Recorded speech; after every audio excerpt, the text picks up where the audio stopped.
Um dia destes eu pousei os meus olhos, e vocês já vão ver porque é que eu uso este termo. Eu pousei os meus olhos num versículo que está na primeira epístola de Pedro, capítulo 3.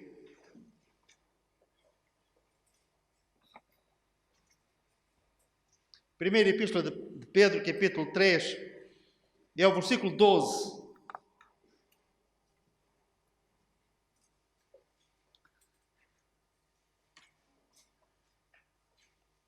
Que diz assim: os olhos do Senhor repousam sobre os justos. Algumas versões dizem: os olhos do Senhor estão sobre os justos. E eu aprecio mais esta versão: os olhos do Senhor repousam sobre os justos, e os seus ouvidos estão abertos às suas súplicas, mas o rosto do Senhor está contra aqueles que praticam mal. Daqui a alguns anos, se Deus quiser, nós, nos nossos jantares de família ou à lareira com os nossos netos, nós podemos partilhar experiências, nomeadamente esta. E nós podemos dizer: eu sou do tempo, enquanto entrávamos num estabelecimento comercial, havia lá um dísticozinho que dizia assim: sorria, você está a ser filmado. E nos primeiros dias, nas primeiras experiências, eu não sei o que é que vocês faziam, mas eu procurava encontrar a câmara. Onde é que ela está? Onde é que ela está? E se ela estivesse ali por perto, eu até esboçava um certo sorriso para a câmara. Diziam para eu sorrir e eu então fazia isso. Eles vão se rir disso. Porquê? Porque a tecnologia audiovisual e em todas as áreas evoluiu de tal forma que para eles isso será uma simples brincadeira neste contexto da ciência que se tem multiplicado tremendamente em todas as áreas e particularmente nesta. Eu recebo, e com certeza que vocês também recebem, ou pelo menos alguns de vós, mensalmente, mensagens do Google a dizer quantos quilómetros é que eu fiz de carro. Fotografias de sítios onde eu estive. E eu olho para aquelas e eu estive mesmo aqui. E às vezes até me repreendem, dizendo que eu, no último mês, caminhei menos do que há 2 meses atrás. Bem, eu não vos conto qual foi o relatório do último mês, que até me sinto envergonhado. É a ciência que se multiplicará, como estava profetizado também. Eu li algumas coisas daquilo que se passa presentemente nesta área na China. A China é um país enorme, com uma população de 1,4 bilhões de pessoas. Para terem uma ideia assim mais palpável, a China tem 140 vezes a população portuguesa. É como que haja 140 países dentro da China iguais ao nosso país em termos de população. E eles estão a desenvolver, e estão muito adiantados nisso, aquilo que eles chamam de reconhecimento facial. Em que é que isto consiste? Consiste num controle quase total sobre o dia-a-dia de cada chinês. Em lugares públicos, eles têm cerca de 200 milhões de câmaras. A pessoa sai de casa, pode viajar quilómetros e quilómetros, usar os transportes públicos, que desde que sai de casa até que chega à sua empresa, está a ser vigiada em tempo real. Uma simples câmara numa empresa com 1000 funcionários consegue controlar o gesto, o comportamento, as atitudes de cada um deles. Entra-se numa instituição pública, está a ser filmado. Num supermercado, está a ser filmado. E há coisas tremendas. Por exemplo, uma multidão com 60 mil pessoas que estão a assistir a um evento qualquer. Se eles procuram alguém e duvidam que porventura esteja lá, através desse reconhecimento facial, num ápice. A pessoa é localizada onde está assentada no lugar X, entrou às X horas, tudo debaixo de controle. Não sei até que ponto é que isso será possível, agora não é, mas há quem admita já a hipótese, inclusivamente, de que as câmaras colocadas no exterior possam filmar as pessoas dentro das próprias casas. Apesar disto tudo, há coisas que os homens não conseguem controlar. Há coisas que eles não conseguem chegar lá. Este Big Brother, que houve um homem chamado George Orwell, que há um filme chamado 1984, que ele já previa que isto acontecesse. Este grande Big Brother tem as suas limitações. Uma pessoa pode estar a ser filmada durante todo o dia, mas a máquina não consegue chegar ao seu coração, ao seu íntimo, ler os seus pensamentos, saber quais são as suas prioridades, os seus compromissos, quem é que ele ama. Aí há uma limitação. E há outras limitações também. Se alguém, porventura, se esconder nas profundidades do mar, ali ele não será filmado. Se ele conseguisse escapar para as mais altas estrelas, ali ele não poderia ser filmado. Pois bem, essa prerrogativa e esse privilégio, essa possibilidade pertence apenas a Deus, o Senhor. E o salmista estava convicto disto. Ele dizia: se eu for para as profundezas do mar, a tua mão chegará lá. Se eu fizer a minha cama nas mais altas estrelas, o teu Espírito chegou lá antes de mim. À distância, de longe, entende os meus pensamentos. Os homens não conseguem fazer isto. A onisciência e a onipresença pertencem exclusivamente a Deus. E nisto nós descansamos. O salmista no Salmo 139, ele vai mais longe.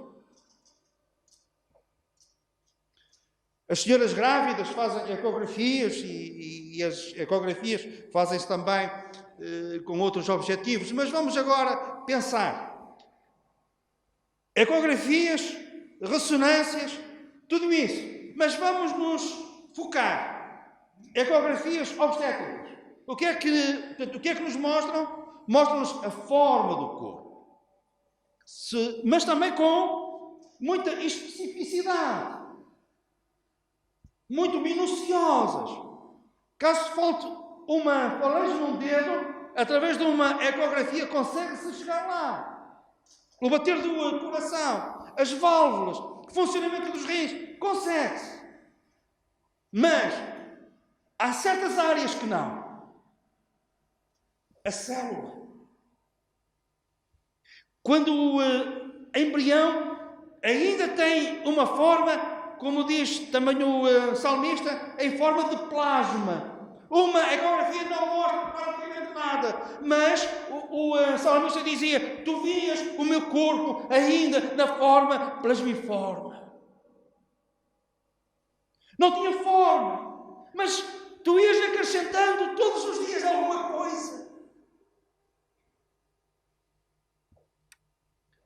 E o homem aqui não chega.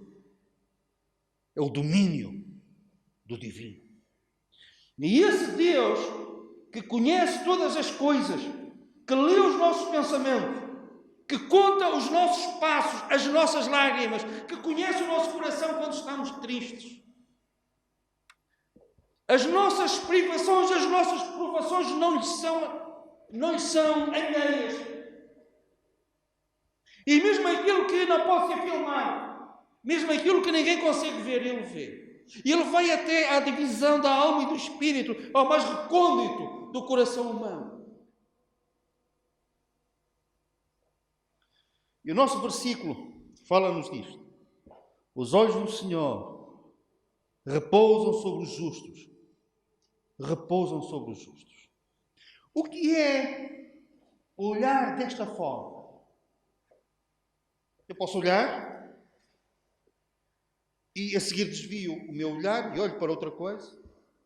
Mas quando eu olho prolongada e atentamente, eu pouso os olhos neste... Eu pouso os olhos. E o versículo, quando eu me apercebi disto, o Senhor está, Ele dos céus, lemos também num outro sítio, num outro lugar da palavra de Deus, num outro lugar, o Senhor diz que Ele dos céus olha para a terra e vê os filhos dos homens. Ele olha e vê, mas em relação aos seus filhos, em relação aos justos, aqueles que foram justificados no sangue da cruz, Ele repousa os seus olhos sobre eles. É diferente. Ele repousa os olhos. Ele olha demoradamente. E o pai diz para o filho: olha aquele justo, está assim de casa. Vai entrar no carro. Vamos protegê-lo durante esta viagem. Ele vai trabalhar. Olha, entrou agora. É o olhar que repousa. E não somente naquilo que os outros também veem, mas este acompanhamento do seu olhar vai mais profundamente, vai até o nosso íntimo, vai até os nossos pensamentos, vai até os nossos sentimentos. As nossas dores, que podem ser alheias em relação aos outros, os outros não se apercebem, mas Ele conhece cada uma dessas dores, a sua intensidade. Nada foge ao seu olhar. E é um olhar demorado sobre os justos. É um olhar demorado. E quando Ele olha demoradamente para nós, o que é que Ele vê? Vamos pensar. Ele olha para a nossa alma, o que é que Ele vê? Ele vê uma alma purificada. O que é que Ele não vê na nossa alma daqueles que são justificados por meio da fé em Cristo? E Ele não vê, apesar de nós sermos pecadores, Ele não vê um único pecado. Porquê? Porque cada pecado nosso foi lançado no mar de esquecimento de Deus. Eu antes dizia, naquele lugar onde nós podemos pôr uma tableta a dizer ninguém pode pescar, mas agora podemos dizer outra coisa: aqui ninguém pode filmar. Ele não vê pecado. É a mesma coisa, atentem para isto. A Bíblia diz-nos, o Senhor nos diz, que a igreja um dia vai ser apresentada a Ele. E como é que Ele vai ver a igreja? É como já a vê agora. E como é que Ele vê a igreja? Ele vê a igreja que é o conjunto dos justos. Nós pertencemos a essa igreja pela graça de Deus. E então Ele vê a igreja da forma que eu vou dizer. Porquê? Porque Ele vê cada membro dessa igreja desta forma, desta maneira. E como é que Ele nos vê? Como é que Ele vê a igreja? Sem ruga, sem mácula, santa e irrepreensível. É assim que Ele olha para a igreja e Ele vê a igreja. É assim que Ele olha para cada um dos membros desta igreja e vê cada um de nós, a alma de cada um, assim. E isto, prezados irmãos, isto é glorioso. Este é um evangelho transcendente. É mais do que aquilo que nós poderemos imaginar. É mais do que aquilo que nós algum dia poderíamos pensar. E o que é que Ele quer ver também? Ele quer ver os efeitos da sua graça e da sua misericórdia nas nossas vidas. Ele tem o mesmo deleite a olhar para a nossa alma e não ver qualquer pecado devido ao perdão que nós temos em Cristo. Mas Ele não aprecia menos. Quando compara aquilo que nós somos hoje com aquilo que nós éramos antes de o conhecer. E quando há mudança, quando há transformação, consequência da sua graça na nossa vida, não somos nós que sorrimos porque estamos a ser filmados. É Ele que sorri ao ver o filme da nossa vida. Amém? Ele sorri. Ele olha para nós e também vê uma coisa. Ele vê o nosso potencial. Se calhar Ele olha e vê-nos a passar um período difícil. Se calhar algum de vós está a passar um tempo difícil.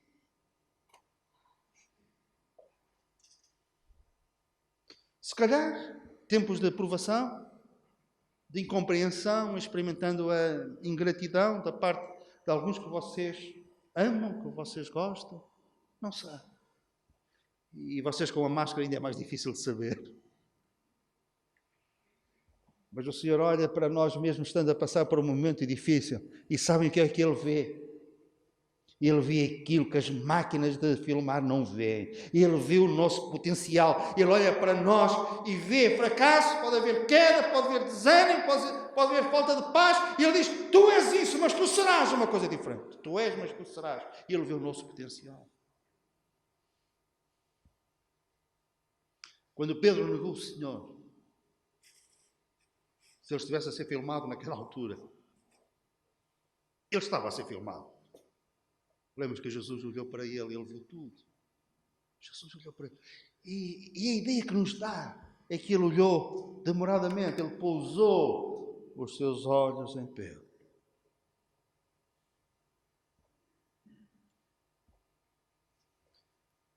E ele viu fracasso, negar 3 vezes blasfemando e praguejando. Foi duro, foi duro.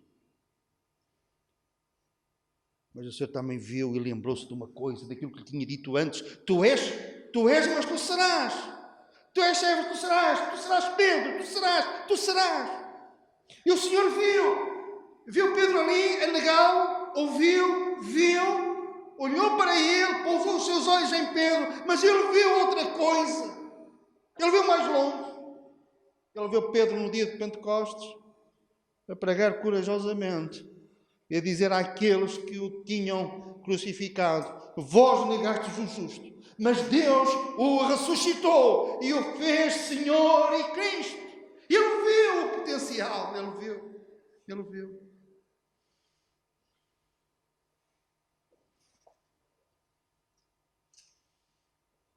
Ele, quando pousa os seus olhos sobre o justo, ele vê outra coisa. Ele vê-nos entrar um dia pelas portas eternas de glória e a sermos recebidos apoteosicamente na sua presença. Ele vê. Em apoteose entraremos por aquelas portas e as portas abrir-se-ão e nós entraremos triunfantemente como vitoriosos devido à vitória que nós temos em Cristo. E Ele vê isso quando pousa os seus olhos sobre o justo.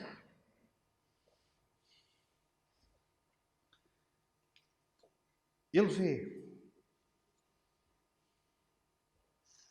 E não somente ele vê, mas os seus ouvidos estão abertos, estão atentos às nossas súplicas. Uma das coisas que o inimigo tenta fazer é levar-nos a pensar e a vencer-nos pelo cansaço. Há áreas na minha vida em que o inimigo tenta vencer-me pelo cansaço. E nós estamos a ser vencidos pelo cansaço quando nós pensamos, já não vale a pena.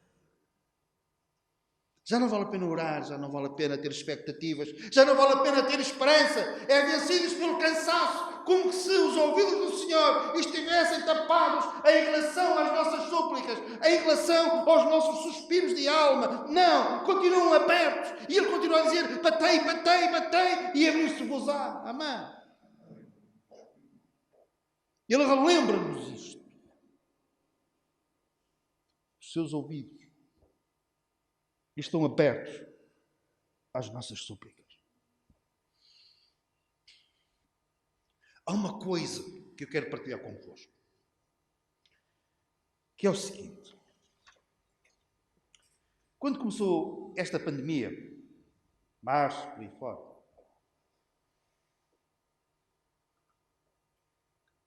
Eu ouvia coisas tremendas, principalmente na internet. Aquelas coisas do YouTube, de em sites cristãos, fazerem afirmações bombásticas, dizendo assim: isto não vai pegar em nenhum crente, para a glória de Deus. E eu coçava a cabeça, não dizia nada, mas pensava comigo: vai pegar? Vai pegar. E se pegar, ninguém vai morrer. E eu assim a pensar: vai morrer. E as igrejas, enquanto nós estivermos lá dentro, nada vai acontecer. E eu digo assim: não tenham cuidado, que vai mesmo acontecer. E quem é que tinha razão?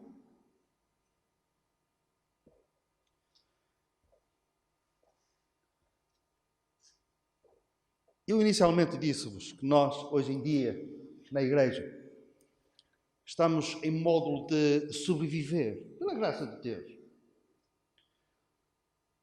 Hoje o Senhor olha para o mundo e Ele está em modo de contenção de danos. E vou explicar melhor. Ele olha para o mundo e Ele vê os justos e pousa o seu olhar sobre os justos. Os seus ouvidos estão atentos às nossas súplicas dos justos, justificados em Cristo. Mas nós lemos também neste versículo: o rosto do Senhor está contra aqueles que praticam mal. O que é que Ele vê? Ele olhando para o mundo, para os filhos dos homens, além dos justos, quem é que Ele vê? Ele vê aqueles que praticam o mal. Porquê?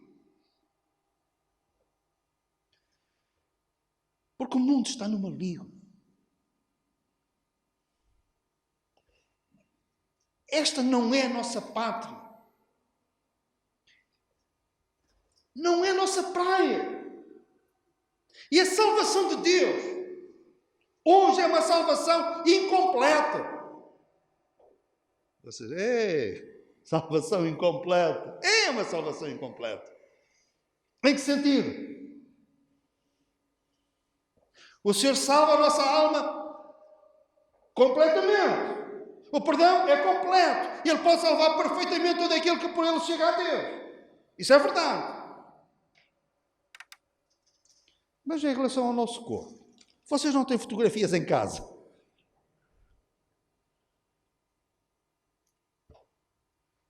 Eu tenho fotografias quando tinha 18 anos, 30, barbas pretas, cabelo preto.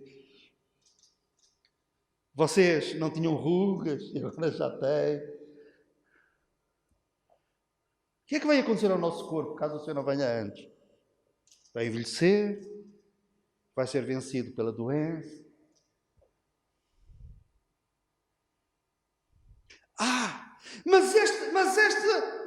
Mas este não é o último capítulo. Em relação ao nosso corpo, virá o tempo em que nós iremos ressuscitar com um corpo glorioso, semelhante ao do Senhor Jesus. E aí a salvação será completa em relação ao corpo. Amém?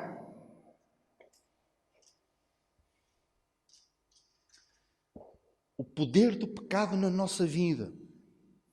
A salvação não é completa. Em que sentido? A Bíblia diz: filhinhos, não pequeis. E há quem diga: então é possível nós não pecarmos mais, pois o problema é que nós pecamos. Mas a seguir a Bíblia diz: mas se alguém pecar, temos um advogado para com o Pai, Jesus Cristo o justo. Não pequeis, mas... E nós dizemos abençoado, mas... Porquê? Porque nós somos pecadores. O bem que nós queremos fazer tantas vezes, nós não fazemos. O mal que não queremos, esse fazemos. Claro que podemos depois acrescentar no fim, como também o apóstolo Paulo acrescentou, mas graças a Deus que nos dá a vitória por nosso Senhor Jesus Cristo. Amém. Mas pecamos. Mas virá o tempo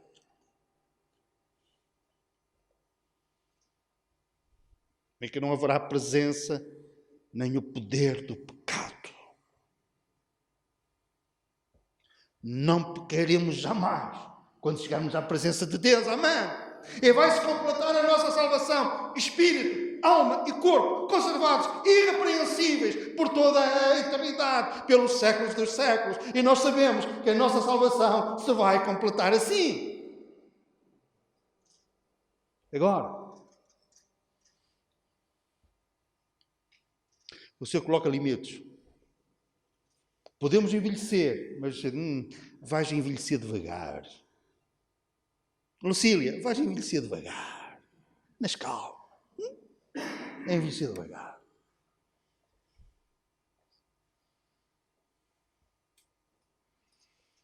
Até mesmo em relação aos grandes tiranos deste mundo, o Senhor colocou limites. Hitler, Stalin e outros. Vastos impérios.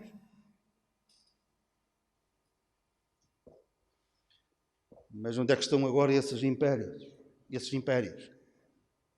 Uns foram demolidos, outros foram desbaratados, repartidos em vários quinhões para outras nações. E alguns morreram vencidos. Uns tiveram que fugir de país para país, perseguidos pela justiça. Passaram e só ficaram a memória dos seus atos horrendos. Porquê? Porque o Senhor colocou um até nas suas vidas e nos seus atos. Contenção de dano.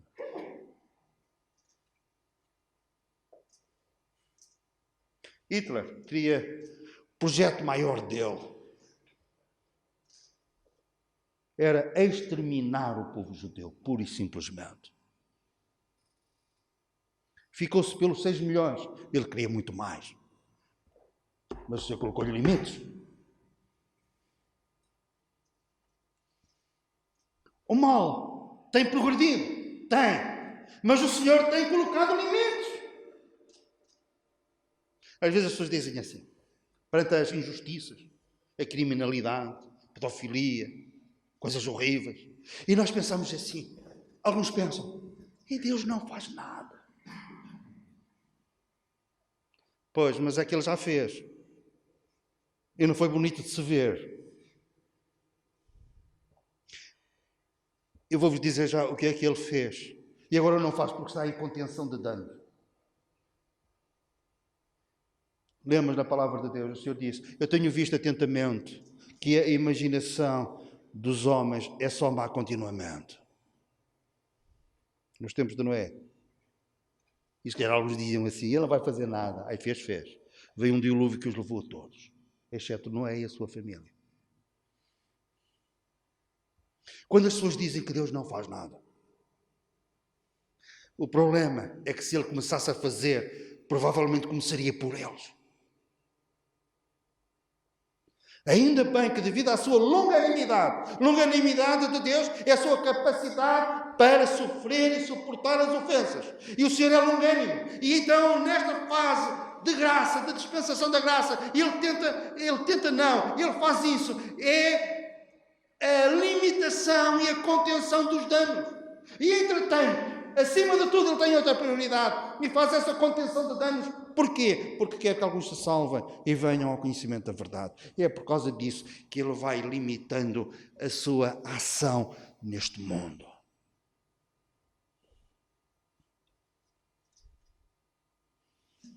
E há outra coisa.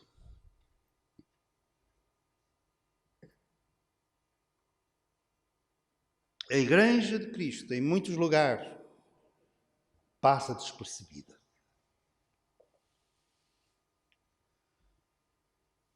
Não conta para nada. Depreciado. Em muitos lugares perseguida terrivelmente. Nós sabemos. Mas o mundo tem uma dívida enorme para com a Igreja de Cristo. E não sabe que tem essa dívida. Sabem qual é a dívida que o mundo tem em relação à Igreja de Cristo? É uma dívida enorme. É por causa da Igreja que o Senhor também tem sido longânimo para com o mundo. Também por causa da Igreja é que o Senhor faz esta contenção de danos em relação ao mundo. É por causa da Igreja, é por nossa causa. O mundo está a ser altamente favorecido por causa da Igreja que eles desprezam tanto e tantas vezes. Segundo aos Tessalonicenses, capítulo 2.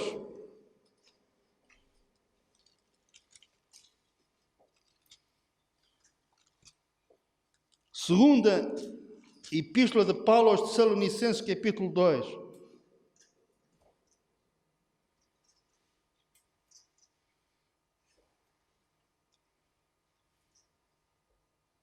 O versículo 7 diz assim: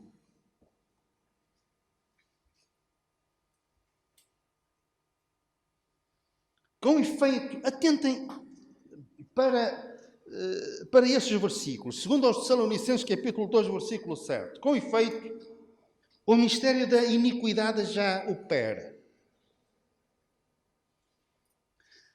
Mas há algo que resiste a este mistério da iniquidade. E este mistério da iniquidade, que nós já iremos ver o que é e quem é, aguarda somente que seja afastado aquele que agora o detém. Isto é, o mistério da iniquidade está a encontrar uma resistência no mundo. Ele vai operando no mundo, mas há uma resistência. Algo que o contém, que o detém, que o trava. E ele aguarda que esse travão seja removido para agir em liberdade no mundo. Quando isso acontecer, quando for retirado aquilo que o trava, então será de facto revelado o iníquo, a quem o Senhor Jesus matará com o sopro da sua boca e o destruirá pela manifestação de sua vinda. Ora, o aparecimento do iníquo é segundo a eficácia de Satanás, com todo o poder e sinais e prodígios de mentira. Repare, o que é que isto significa? Em termos escatológicos, em termos de profecia futura. Como nós dissemos, o mundo está no maligno. E há um espírito que há no mundo que nós muitas vezes nos apercebemos. Ainda um dia destes falava com uma colega e grande amigo. Falávamos acerca de coisas más que estavam a acontecer no mundo. E ele, a certa altura, ele vira-se para mim, apesar de não ter nenhuma crença religiosa, ele disse: Palmeiro, isto é o maligno. É o espírito que agora opera. Mas há algo que resiste a este espírito. Mas ele aguarda que essa resistência cesse para se manifestar com toda a força, com a força de Satanás, o anticristo, que vai enganar, que vai matar, que vai perseguir, que vai destruir a terra. E o que é que o trava? Quem é este que resiste? É a igreja. E quando a igreja for arrebatada, a resistência cessa, o travão é retirado e ele vai aparecer com toda a sua pujança, com todo o seu poder. Ele vai assentar o seu quartel-general na terra, e se aqueles tempos não fossem abreviados, diz a Bíblia, nenhuma carne escaparia. Vai perseguir, vai matar, vai torturar, vai ser terrível. E isso ainda não aconteceu por causa da igreja. Por causa da igreja. Nós, igreja de Cristo aqui na terra.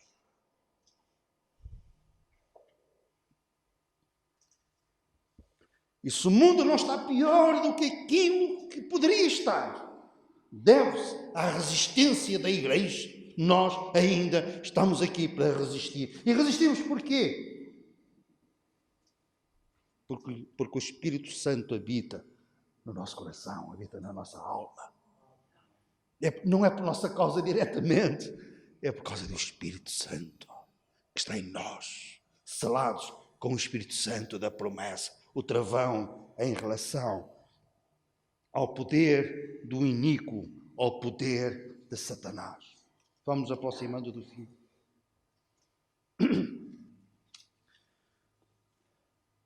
No fim, o bem vencerá.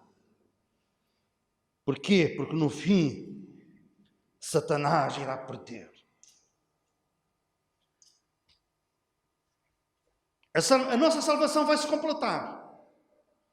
Satanás não será somente preso e depois solto, mas no fim será lançado para sempre no lago de fogo.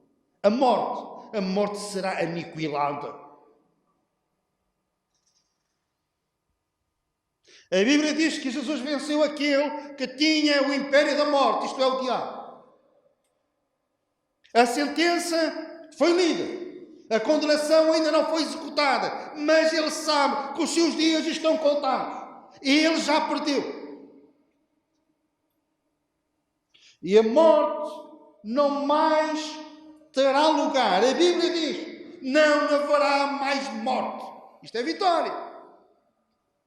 Não haverá mais morte. E aquilo que a morte traz consigo: choro, pranto, sofrimento e dor. Não haverá mais. Porque a nossa salvação vai se completar assim. E chama a vossa atenção para uma pequena particularidade. É um pequeno pormenor que eu me apercebi há pouco tempo. Eu vou partilhar convosco. Que está em Apocalipse capítulo 21. Nesse tempo futuro, em que a vitória do Senhor se completará. A nossa vitória se completará também. E vocês vão compreender, com certeza, aquilo que eu vos quero transmitir. Então, Apocalipse 21, 5, e com este pensamento nós vamos acabar. E aquele que está assentado no trono disse: eis que faço novas todas as coisas. Quem é que está assentado no trono e vai fazer novas todas as coisas? O Senhor Jesus Cristo, o Rei da Glória. E ele acrescentou para João: escreve, porque estas palavras são fiéis e verdadeiras. Disse-me ainda: tudo está feito, ou tudo está consumado.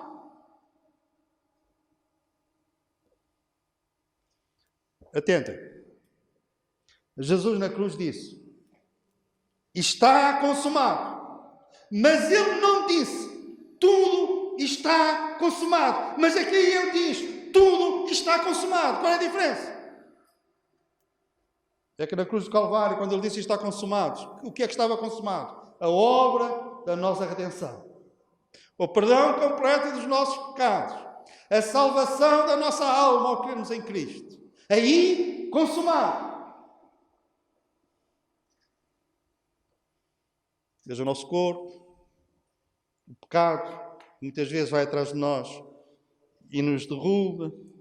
A criação geme na expectativa da libertação, a própria criação, o mundo que está no maligno.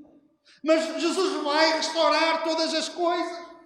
Satanás está preso, a morte aniquilada, a criação restabelecida. Não mais haverá pecado, nem a possibilidade de nós pecarmos. Será uma vitória completa. Novos céus, nova terra. E Jesus diz: tudo está consumado. Tudo. Até lá nós nos alegramos com aquilo que já está consumado. A purificação dos nossos pecados. E alegramos-nos na esperança e na certeza de que um dia, nos novos céus e na nova terra, iremos constatar que tudo estará consumado. Não haverá mais morte. Não haverá mais doença. O Senhor vai enxugar dos nossos olhos toda a lágrima. Não haverá mais pecado, nem a possibilidade, jamais, de nós pecarmos outra vez. E isto é vitória. Não vai haver contenção de danos, porque não vai haver mais dano algum.